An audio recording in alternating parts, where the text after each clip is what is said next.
Thank you for being here. Please, let us welcome Mr. Viggo Mortensen.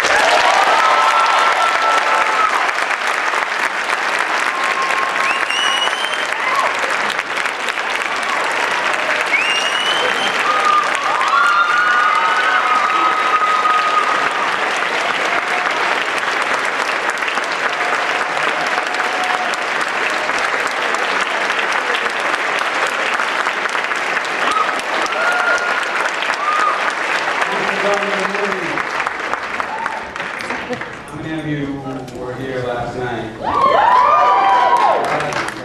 So you're not just obsessed with Lord of the Rings. Well, maybe we should teach the rest of the people here how to sing that song properly. Can you do that? You know the song? It's very short. It's a song that everyone has known with the promises. The song toward the end, well, the end of the story of everyone in the movie. He sings a few words talking about coming to Middle Earth and across the sea. Those of you who don't know or care about what the Rings is probably. Shall we do it? We're going to sing it? You guys know it, right? I'll do each line and you guys can sing it to me. Okay, the first line is, I'll say it and I'll sing it. Et arelo. Et arelo.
Into the moments in you gotta ask a question or they're gonna kill you. My question is that a difficult scene for you as an actor? You know, sex scenes or singing scenes, on some level they're no different than any other scene. You know, there's a technical aspect. How are we going to do it? You know, where's the camera going to be? What's the relationship of these two? In this case, these three characters. There's a lot going on in that scene. I like the scene. Obviously, you're dealing with nudity. You want to make sure that the person's comfortable. You're comfortable. But you want to get to the truth of the matter. You want to do the scene properly. You know, which I think David Cronenberg is always about doing it properly, doing it correctly. A scene of violence, or a scene where, you know, Carl Jung and Sigmund Freud are speaking, or a scene where a Russian person, we're not sure what he does or what he's really thinking, is having sex. It's not really a rape scene, first of all. You know, she may not be happy in her job, let's say David Cronenberg is. Or she's a prostitute. I'm not condoning anything about the scene, it's not about that, but it's not properly a rape scene.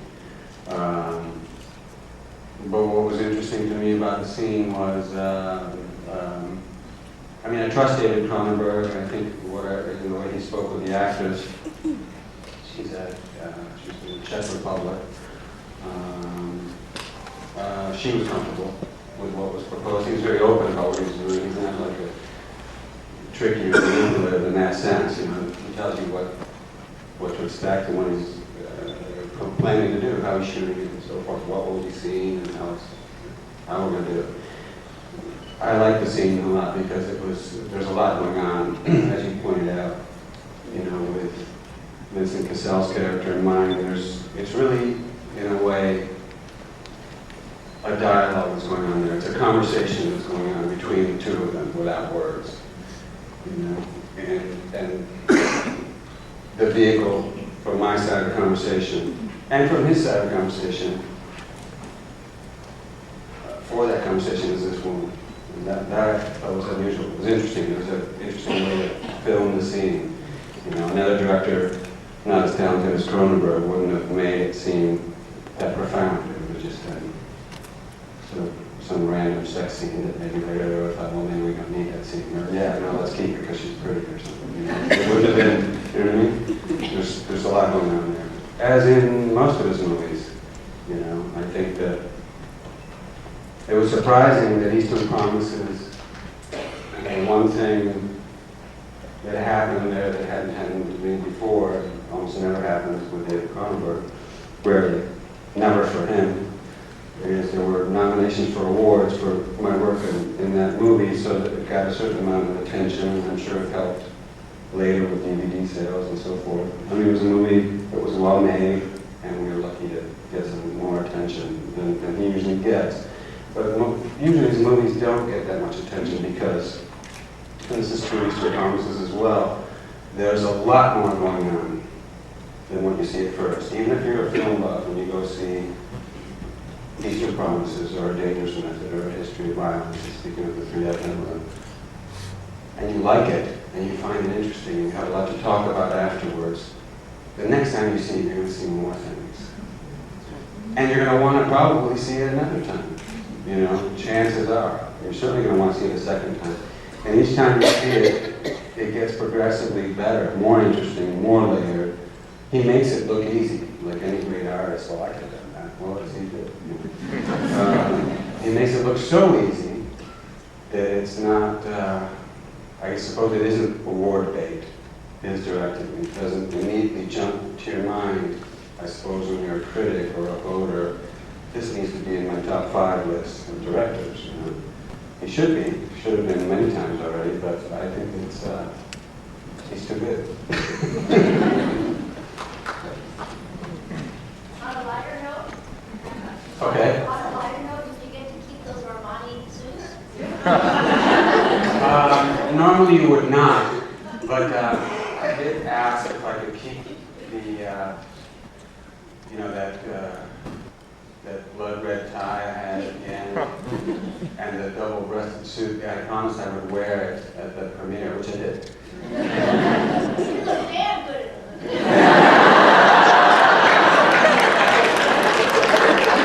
I like that suit a lot. I'm not usually a suit person. You're lucky I'm wearing shoes.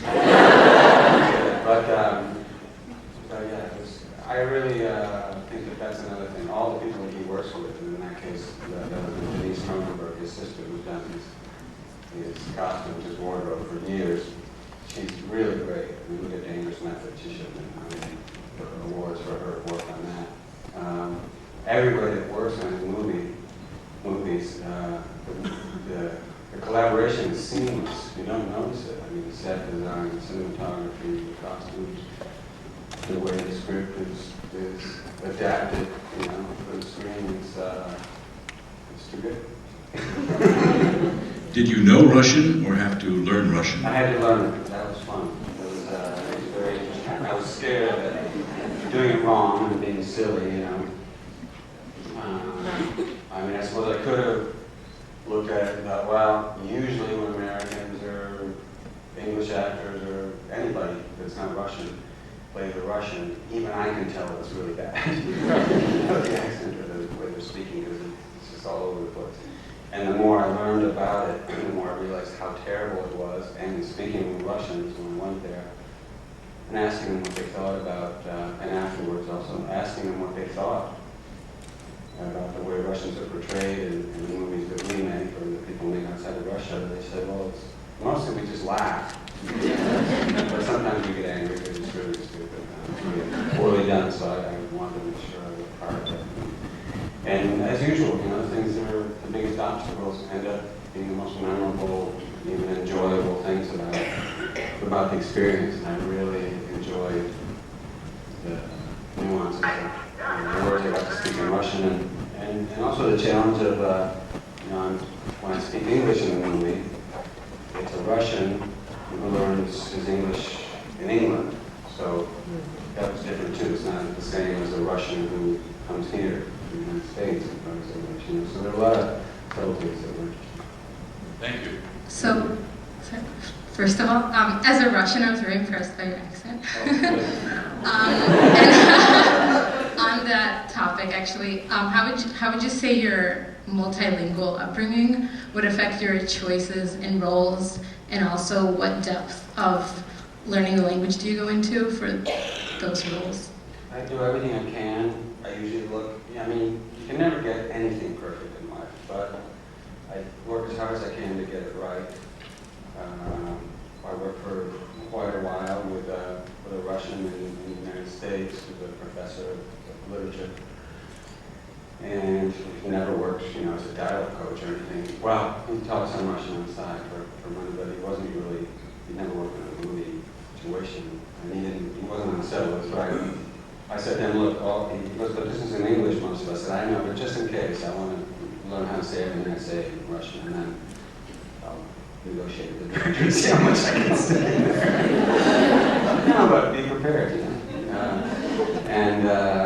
You know, maybe suddenly he'll say, hey, you know, same thing happened with Lord of the Rings, you know. At first we were shy about putting Elvish, you know, in this invented language. Tolkien came up with, well, two strings of it. One based in part in Welsh and one Finnish, but still invented. And they were afraid, you know, if you put the same thing in these two programs, you know, well, people are going to get turned off. They have to read subtitles. We're not making a foreign film right now. And you know, I remember Lord of the Rings, the debate going on, and I always thought, and I said to them, you know, I think that people will feel that they're eavesdropping, that they're really seeing and listening to a different culture, something special, and I think it'd be great, you know. And they got into it, and we ended up having to learn more and more. So anyway, we made some promises. I wanted to learn as much as I could, and I think it's pretty. I mean, it's something I do enjoy. I like not just accents or languages. I just like to play people who have points of view that are quite different than my own. You know, it's a way of learning about the world. You know, and learning about yourself, how you look at people. Yet, if you do the job in a certain way, in an honest way, and do the best you can to really understand the way that person works or thinks, it's a good way to get rid of, you know, prejudices you might have, just misunderstandings you might have out of ignorance. Like that. I also moved around a lot as a kid, and I think there's a lot of actors that have that in common, you know, sort of an itinerant, a nomadic kind of upbringing. And you tend to, when you're telling movie stories, you know, on some level you could say that it's a constant quest to escape from reality. You know, it's like, well, I want to keep traveling, even though it's just mentally. Hi, Viggo. I feel like there's a great level of authenticity to the movies that you've done with David Cronenberg. The one aspect of Eastern Promises that I found a bit distracting was the kiss at the end. Then your character kisses Anna. And can you explain why that was in there, what it was supposed to mean? What was it that you didn't... It just, to me, I felt like your character being sort of an undercover, agent or whatever, and just having everything going on, you just gotten kicked the crap out of and everything. And then all of a sudden you're rescuing a baby, there's so much going on, and then there's a kiss, and it just seemed really out of place. And I didn't understand it because I didn't feel a connection. But I felt like Anna was kind of scared of you because she didn't know what was going on. Where does this kiss come from? Well, I like that it's unexpected, but at the time I remember, I sort of forgot about this, when we were shooting, very cold when we were shooting that place. I remember talking with David about it and with Naomi about it and said, what is this doing, And I think that, it would be a long answer if I told you everything we talked about, but I'm pretty bad at this short one, so to say that at first I was not sure. It wasn't that I didn't like the idea, it just seemed odd. This is what you're saying, surprising. But in the end, for me anyway, what I had made up for myself as the life of Nikolai from birth until page 1 of the script, who he was, his relationship to women, what came out of a collaboration with her, unexpected collaboration, when she gave me a way in to get setting with him, and but he's a man also. And she's a woman, and as inappropriate as it sometimes is, things happen. Or as it might seem, it's odd. There's something, you can also look at it if you want. You can't do that when you're doing, you can't play the concept, but there are things about this. There is as there was in History of Violence, it kind of turns the idea of family, nuclear family, on its head. It sort of looks at it from a different angle, if you will, and there was something, at that, for just 1 second there, that was a family. Her, that child, and this man. However strange or corny or whatever it might feel, or maybe wrong, to each his own. No movie can be loved by everyone, no moment can be loved by everyone, or looked at the same way. It made sense. When we talked about it before, I was not sure, but in the doing of it, it felt right, and that's all I needed. Thank you.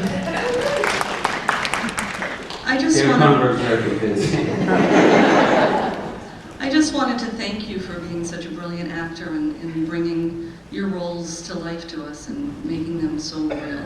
Thank you. Well, thank you. Thank you. And Naomi Watts is ready to listen to it. Hi. Is it my turn? Yeah. Where? Go ahead, stand up. Me? Oh. Hi. I just wanted to compliment you on the humanity that you bring to all of your characters. I really think that there's a wonderful spiraling that goes on between their personal truths, the lies we tell ourselves, how we get lost in both truths and lies, the layering. So the question is, when are you going to play Hamlet? Well, I think Richard Burton played in his 40s. I'm a little long in the tooth, but it would be fun. I worked on scenes from Hamlet when I first was starting out in the theater workshop where I started in New York. I really enjoyed that. I really liked it. And I've seen it many times and in several different languages. So it's a great story.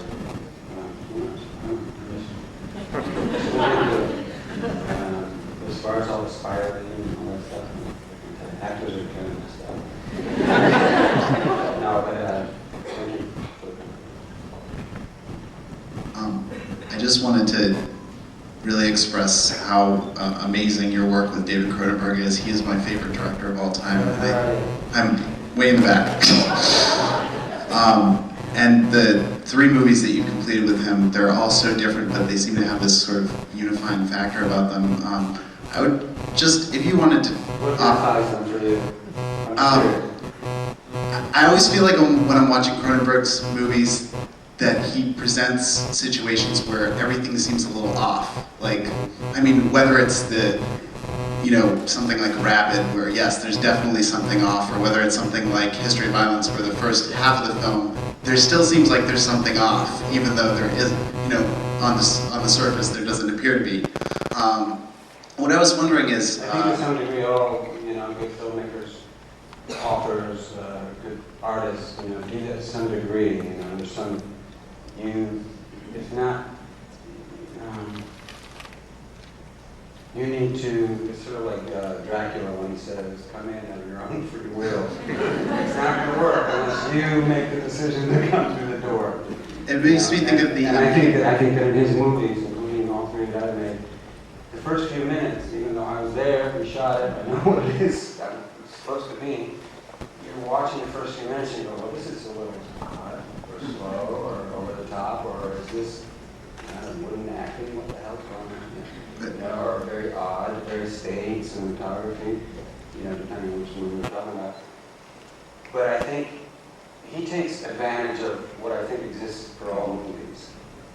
You go, you pay your money, you spend the time watching it in whatever way you watch a movie. And there's like a 5-minute, maybe 10-minute grace period. I think. You can screw up really badly. You can be a total hack. But if after 10 minutes you can start doing something interesting with the director, the movie starts to work on some level, okay. And he, rather than play it safe in that grace period, he just does exactly what he wants. And after those 3 minutes, those 5 minutes, those 10 minutes, I find myself, without even thinking about it, I find that I'm in it. I'm in the world he's showing me. And that's the side of an original storytelling. But anyway, sorry to interrupt. Oh no, that's fine. I actually just wanted to hear any comments you might have on your working relationship with him. Do you guys have projects planned in the future? What's it like being on set with him? Do you guys have a friendship? Do you click in an artistic way? We write to each other a lot. We talk a lot about all kinds of things, not just movies. I mean, politics, what's going on in the world, baseball, the Blue Jays fan. You could imagine he's into statistics and all that stuff. I'm a Mets fan. Sorry, lost him. But hey, we've knocked it down quite a bit in recent years. So. And the Habs, what can I say? I'm sorry you lost to the Rangers last night, but I don't care.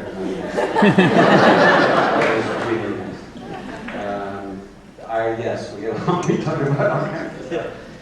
Movies, books, not just things that it gets really intense when we're preparing something, because then it's, for example, the last movie, it's everything about Europe at the end of the 19th, the beginning of the 20th century, history, art, politics, obviously psychoanalysis, but all kinds of things, materials, visual materials, photographs, trivia. I mean, we have a good relationship, and he knows he can count on me, and I know I can count on him. That we're going to have a good time, and that we're going to do something interesting, and that we're both going to learn in the process. Can't say that about that many people in life.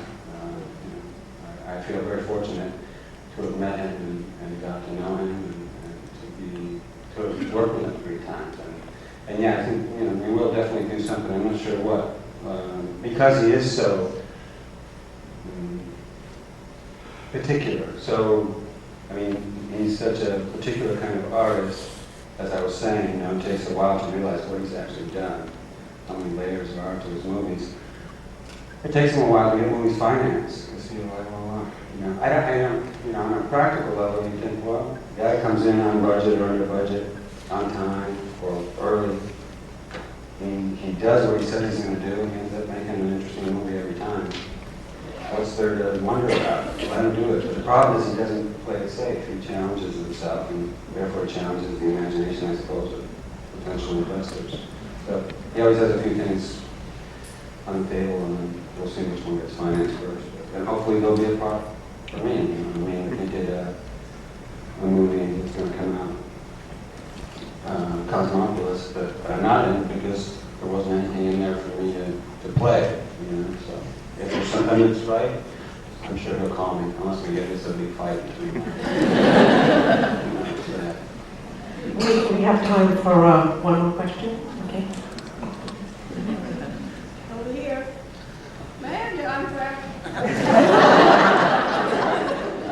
If I do that, then maybe a lot of other people will want to, so it might not be fair. So in fairness, I'm going to respectfully.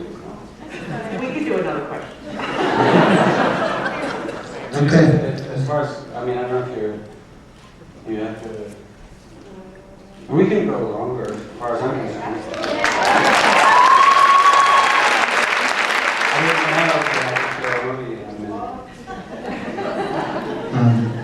Dan Marshall and Christopher Nicolation, both actors in Boston. Just a comment about the question and the answer you gave for the sex scene. I really agree and respect that what you said, it's about the trust and relationship established with the crew and the director and the actress. And that was luckily my experience when I had to do a scene that was an attempted rape scene. My question for you is about your role, your excellent portrayal of Master Chief in G.I. Jane. You were so convincing and immersive, and that was my introduction to you as an actor. And I believe I served as well. I believe that you were a former serviceman. My question is, were you? And if not or yes, how did you train for that role? Because it was excellent. Well, thank you. No, I haven't served in the military, but like any other role, I wanted to get it right, you know, so I worked hard. There was something just psychologically particular about that movie, in that the people that I was going to meet, the first day of work, as it turned out, we were shooting my first scene first, where I'm introduced to the man.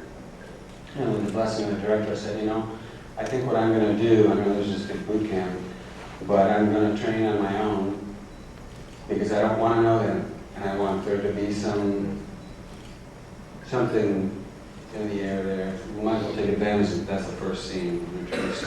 I didn't know any of these actors, you know what I mean?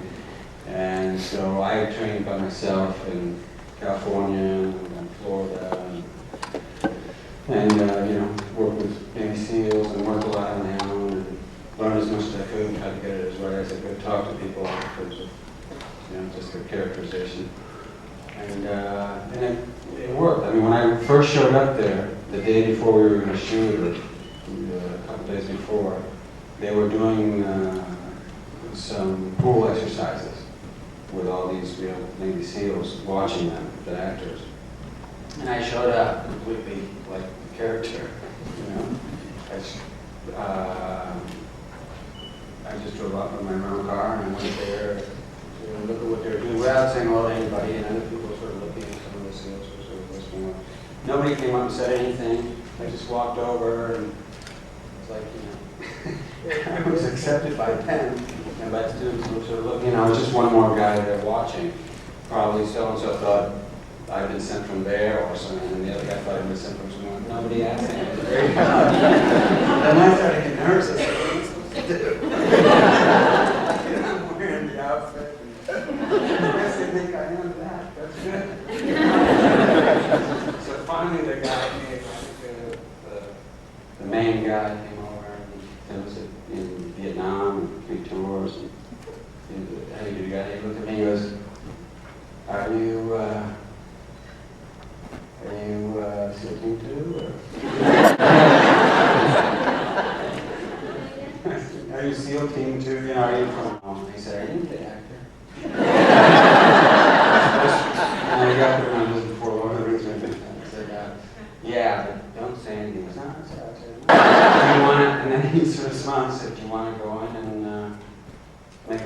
stuff? These actors who look like suffering in the pool. I go like, what? What kind of stuff? What do you do? What do you want to do? You know, whatever you tell them to do, they're going to do. Or is this, I may be wrong, so just a momentary sadistic glint. And I said, no, it's all right. You know, I'll be doing that tomorrow. It was very interesting, and I thought, it actually made me feel good, but I thought, I better get out of here before I blow it, you know. So, and that was very interesting. I don't know why. How did I put that? And the director was interesting. He was open to, you know, that first scene where there's I use a D.H. Lawrence poem to make a point about being tough and not whining, basically. Just to add another, you know, I didn't want to play a guy who was just a meathead, you know, some mean, yelling, you know, DI or something. That's not interesting. It's been done. In some cases it's been done well, and it's not so well. I wanted this person to be intelligent, have something more going on, and the director was open to that. So it was a good collaborative experience with Ridley Scott and the other actors. Hello, Ms. Mortensen. I love your work, thank you. My question is there an actress or an actor that you have not yet worked with but would love to? And also the second part of that question is there an actor or an actress that is no longer with us that you admire? Thank you. There are quite a few in both categories, but I'll single out Meryl Streep, a previous Coolidge.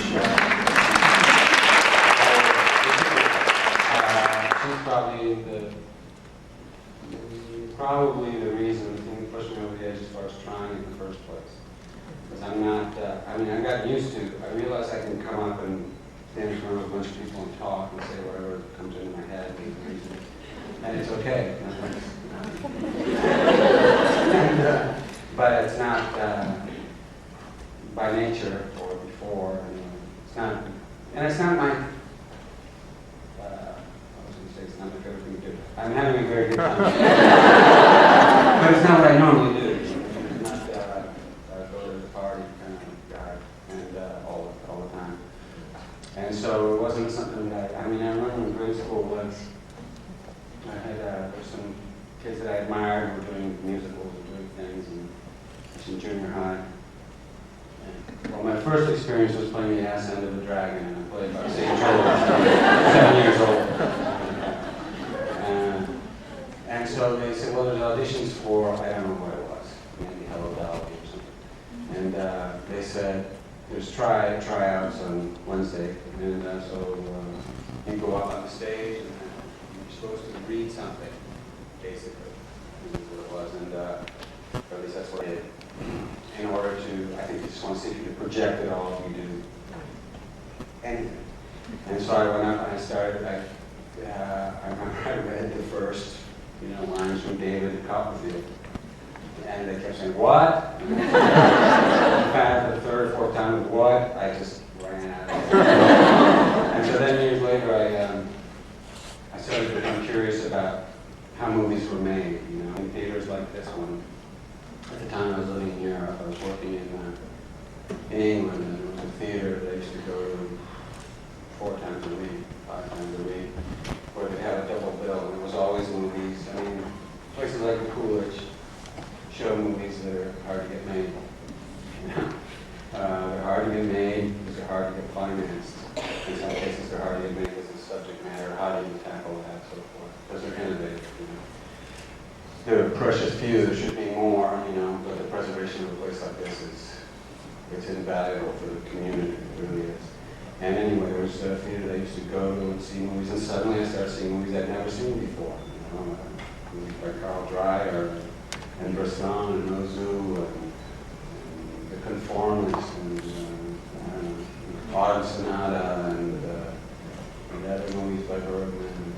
Any number of movies I just, wow. And and that combined, and then I saw what was not a little movie, The Deer Hunter. And Christopher Walken was great, and De Niro, and Zal, all these Savage. But you're on the street, in that movie, there's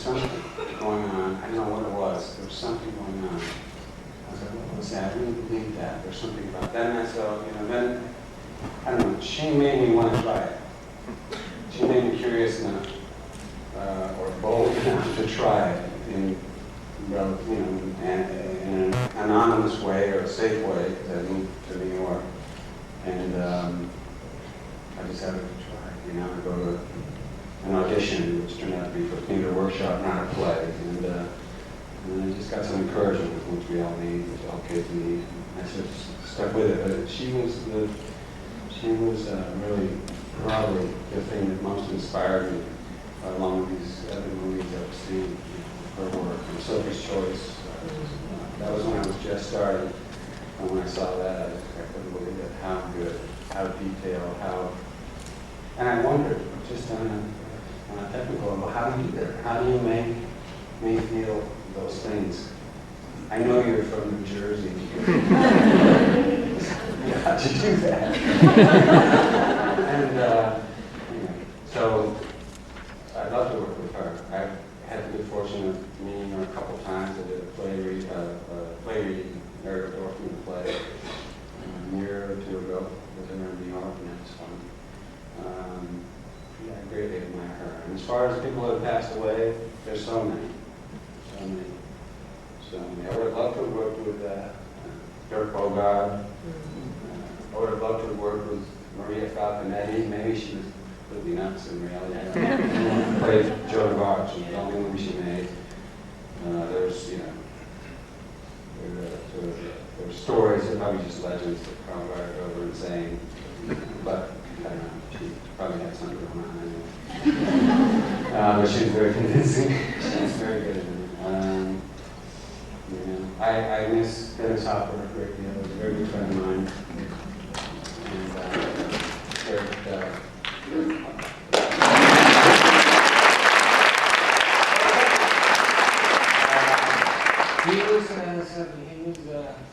His choices, sometimes it was because he just needed money, whatever, but he made odd choices.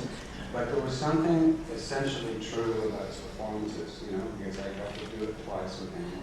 And I got to be very good friends with him and speak about all kinds of things, even politics, but about art and movies. And there was something that he never lost, even when he was working on maybe not the greatest material later on. There was some quest for truth, like he had this hunger to get it right, to really connect with the other actor, no matter how odd that was. Christopher Walken is someone who has that too, and however idiosyncratic you might find their performances sometimes, there's something unoriginal in that. There's something essentially that Dennis, in my experience with him face to face, acting-wise, he was like a kid. He was like David Cronenberg is as a director. He loves what he's doing. He wants it to work. He's looking at you.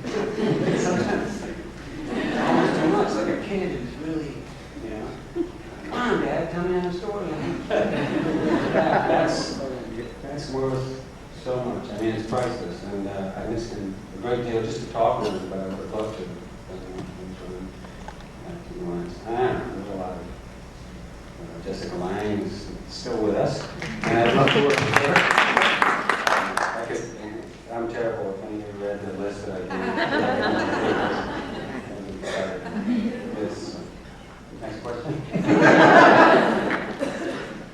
Hello. Hi, thank you for staying and answering questions. I feel like people... Eastern promises. Excuse me? I don't know if we were supposed to stick to Eastern promises. Oh, were we? Oh, no, I don't know. Okay, my question is unrelated. Okay. Clearly, though, people will pay to listen to you talk anyway. But my question is actually not about Eastern promises. It's sort of, you've had such an esteemed and eclectic career. Since the overwhelming international popularity of the Lord of the Rings series, have you kind of, basically, have you kind of like reconciled that as part of your career, or do you have a bit of the Alec Guinness sort of, well, is this the role? Is this the role that I'm going to be? Alec Guinness, in the sense of his attitude about Star Wars? Yeah, his attitude about Star Wars went kind of off and on in the fact that it was so popular and he had had such an interesting career around it. Why don't they talk about it in the theater and then when they dream? Did he say that, or is that what other people assume about him? No, he actually did, but then when he was older, he kind of took that back. But you don't have to answer this question. No! I don't want to put you in an Alec Guinness situation and have like black horses chasing you for the rest of your life. Very active. Great. No, I don't bother me at all. I mean, I don't really, it's been years since I've dealt with any, other than the odd person that you see, or when I have to say that with the premiere of Dangerous Method, or any movie since Lord of the Rings, there's at least half of the photographs and things that people, or whether I've gone on David Letterman and people waiting outside, half of them were still Lord of the Rings, which is fun, pictures and or books or DVD. I don't have any problem with it. I wouldn't have met Cronenberg probably if it wasn't for Lord of the Rings, let's face it. Might have, but not so likely. I certainly wouldn't have done History of Violence. And I think it's, I've been lucky with that. It's what you do with it, and I kind of don't care. But if I stop to think about it, because you're asking me, do I think that people only think of me as Aragorn? I don't think so. No. But if they do, it's not my problem.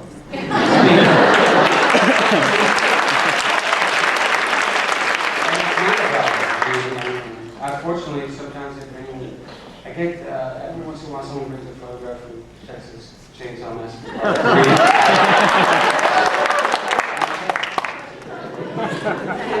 Can we do 2 more? That's it. Okay? Thank you. Need theater. Hello? I wasn't sure if I was going next or not. Where? Right here. In History of Violence and Eastern Promises, you play a character that has a character within himself that he's trying to hide. Yeah. And how much do you know about that other character when you're preparing for a role? Because it's really authentic when it shows through, and it only shows through in parts that Cronenberg wants it to. How do you prepare for a role like that, and how do you know those characters? What do you think about? As an actor, I think about what's the person doing? What are they hiding? It's great as an actor to have a secret. It's great. That's why actors like, in the theater, like a private moment or a private moment on the screen. I think it's your own. But it's nice to have something that's your secret, that none of the other characters know, that even the audience doesn't know. Or to have a secret, it's even more fun to have a secret in common with the audience, where you and the audience, I mean, I'm not thinking of the audience when I'm making it, but when I watch the movie, that's interesting. Knowing what's going on from outside the script, reading it or watching the movie. Knowing that, like when you see the scene, that doesn't matter. I think that you need a director. When you're playing something like that, it's pretty subtle sometimes, which I think is what you're referring to. When you see the transition, you just see a glimmer, you see something shine through.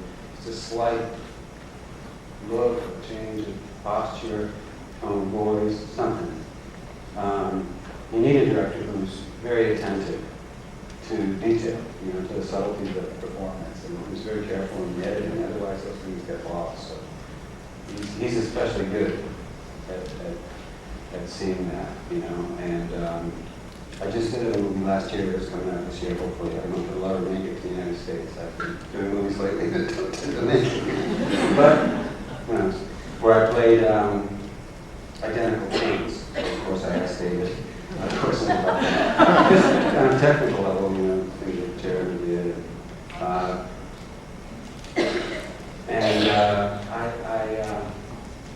I really enjoyed that because it was there were scenes where they were speaking together, and it was interesting on those details. But when you're playing a person who is two people, You know, we all are. I don't know how many people, but you know, there's clearly a split there.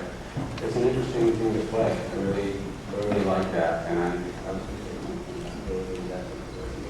well, I think that thinking about Jeremy Irons, you know, actors that have worked with David, whether it's William Hurt or Maria Bello or Keira Knightley or Christopher Walken, I mean, so many actors that have worked with him, and I include myself, do their best work or close to it, you know, when they work with David Cronenberg. There must be some reason for that, you know, because there are actors and actresses that are quite different backgrounds, different acting styles, playing very different kinds of characters, but they're always interesting in his movies.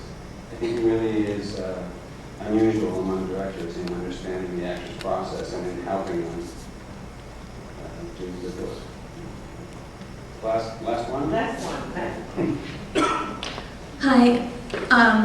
Per the radio interview you gave in January, I want to thank you for it, and your Giants did win. So congratulations. But it wasn't such a surprise this time. Yeah. Or not. I don't know. The first time I was stunned as well. So we don't talk about that. From the radio interview, we learned that you are in the arts in a bunch of different venues. Visual arts, poetry, languages, and then your acting. Which of these do you consider, indifferent of acclaim, where you find yourself your most artistic? And then if you could define for us what art is to you, I'd appreciate it. I don't differentiate, and to me art is just paying attention, basically, to life. You know, walking down the street, or having a conversation with somebody, or watching a movie. You don't have to have made the thing, you can just be looking at the thing. Or appreciating it. That in itself is an artistic activity. You're engaging, you're already forming an opinion about it, having a point of view about it. That's all it is to me anyway, so I don't really differentiate between the different ways of making art. You know, there's times where I've been in a hurry, or I've been stressed when I've been traveling through some area by car, or reading a book, but I'd sort of have to go back and read again because I was thinking about some other things. I'm not as focused as I could have been. You know, I'm tired maybe, or I'm probably thinking about other stuff. Or somebody's talking to me and telling me something, and I realized that I wasn't really, I was looking right at them, and they probably think I was listening, but I didn't. My mind was not focused. And I regret when that happens, but you can't go back, so then you've got to do better next time, you know. It's not just a question of duty, you know. I do it because I like it, the things that I do, you know, in terms of art. And so, but I think that everybody does artistic things, whether they realize it or not. They're doing it all the time, you know, to the best or not to the best of their abilities, you know. When you walked in here, and I don't know if you had to buy a ticket or how you did it, when you talked to somebody, you engaged with somebody, how did you do? Did you really pay attention? Were you polite or not? I mean, it doesn't really matter, I'm not judging. That happened. That was an exchange. That was art, or there was potential for art in that moment. I don't know what you did